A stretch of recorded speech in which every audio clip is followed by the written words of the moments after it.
Ayan, so isang magandang araw po, isang magandang tanghali. Ang init ngayon. Grabe. Ayan, scaffolding na naman dito.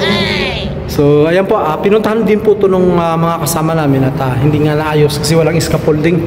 And then, ako naman yung bumalik na at may scaffolding na. So, ito po tayo ng ilang saglit para i-debugging natin. Ayan, ganyan po yan. Pagka DC, matagal siya. Ayan po, 19. Power on natin para makita natin yung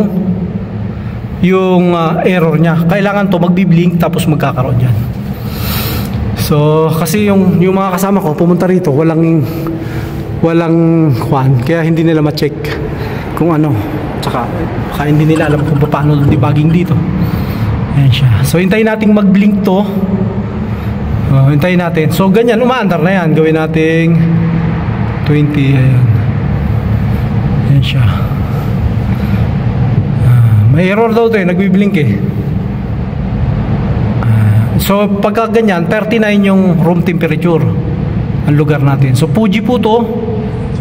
Thank you Rodski. Ayan, nakita ko sa kanya paano debugging kasi mahirap hanapin dun sa yung itatapat-tapat mo ron sa error code nya eh. Ayan siya. So sinishare natin. Ayan o. So makikita nyo nagbiblink siya. Tapos mayroong alarm doon. So i-off natin. And then ito, isa, dalawa, tatlo. Push mo yan, ganyan. Sabay, F1, gawin nating F2. F2, tapos dito na tayo sa power. 02, 01, isa pa. Ayan. So pagka ganyan po, 11. Ito po yung error niya, 11.1. So ang 11.1 po, pwedeng yung wiring, unang-una pagka ganyan hindi pa umandar, yung wiring, sala yan, baliktad. Or yung fuse pumutok, or yung indoor-outdoor niya hindi match, ganun, nagpapawisan na ako. So yan po yung gagawin natin. May sagala, scaffolding, akitin natin, and then tingnan natin doon kung ano yung wiring niya. Ayan, pipicturean natin. Akit na naman ako, wala si Sajid kasi nagsala eh. So akit muna tayo. Dito na tayo sa taas. Ngayon hindi natin makita to kung ito ba ay kung anong model, kasi andito yung model niyan eh, pininturahan eh. So tingnan natin dito. Ayan siya. Tayo nyo lang. Buksan natin dito. Ayan. Taas na naman.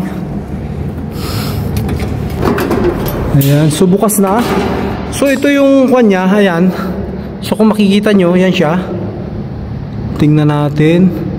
Ibig sabihin buo yung fuse nito kasi may kwan dun eh. Ayan o. Yan yung kanya. Pipicturean ko kahit tatlo lang. Blue, yellow, red. Ayan. Madali lang yun. Blue, yellow, red siya. Ito yung communication wire niya. Ayan. So ayan, napicturean ko na. Isarado ko na rito. Para hindi na tayo magwan. Buo naman yung fuse eh. Kasi kung problema yung fuse, di walang power yung indoor. Kasi dyan dumaan yung buo yung fuse. So pagka sira yung fuse, magko-communication din yan. So isarado ko na para hindi na ulit ako makiat. Kasi mahirap ang pag-akyat. Ayan, sarado ko na. Tayo sa outdoor kasi i-check din natin yung 1-3 nya. Yung 1-2-3 kung tama. Ayan, so makita ko, may putol yung wire eh. Ibig sabihin ginanalaw na ng technician. Para safety, i-off natin yung power. Ayan. Hirap, solo vlog. I-off natin, din. Siguro dito na lang natin ipatong yung ladder. Dito sa taas na to. Ayan siya. Kiting ko. Kung makikita nyo, tama naman diba? Blue,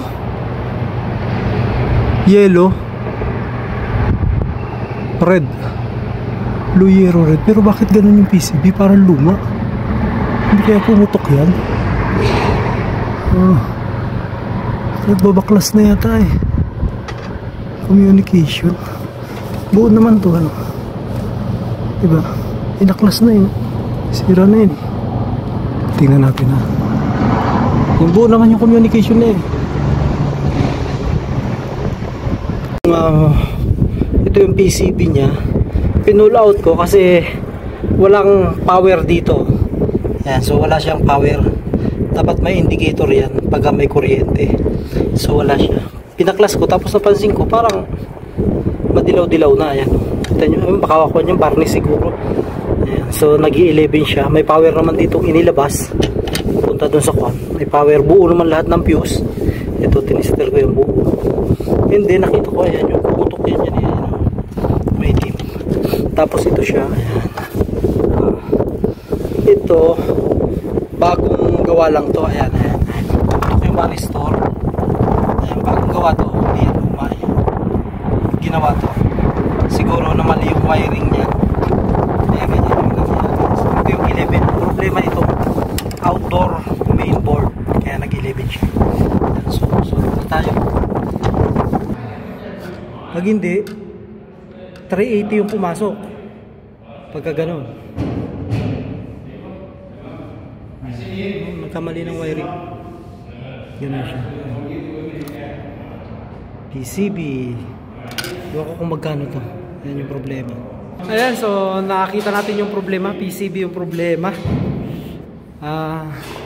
Nagkamali siguro ng wiring yan or 380 yung pumasok. Tapos pumutok yung varistor, ni-repair nila. May marami pang maliliit na mga diode yun. Yung parang fuse niya kaya pumutok. So yun yung ginawa.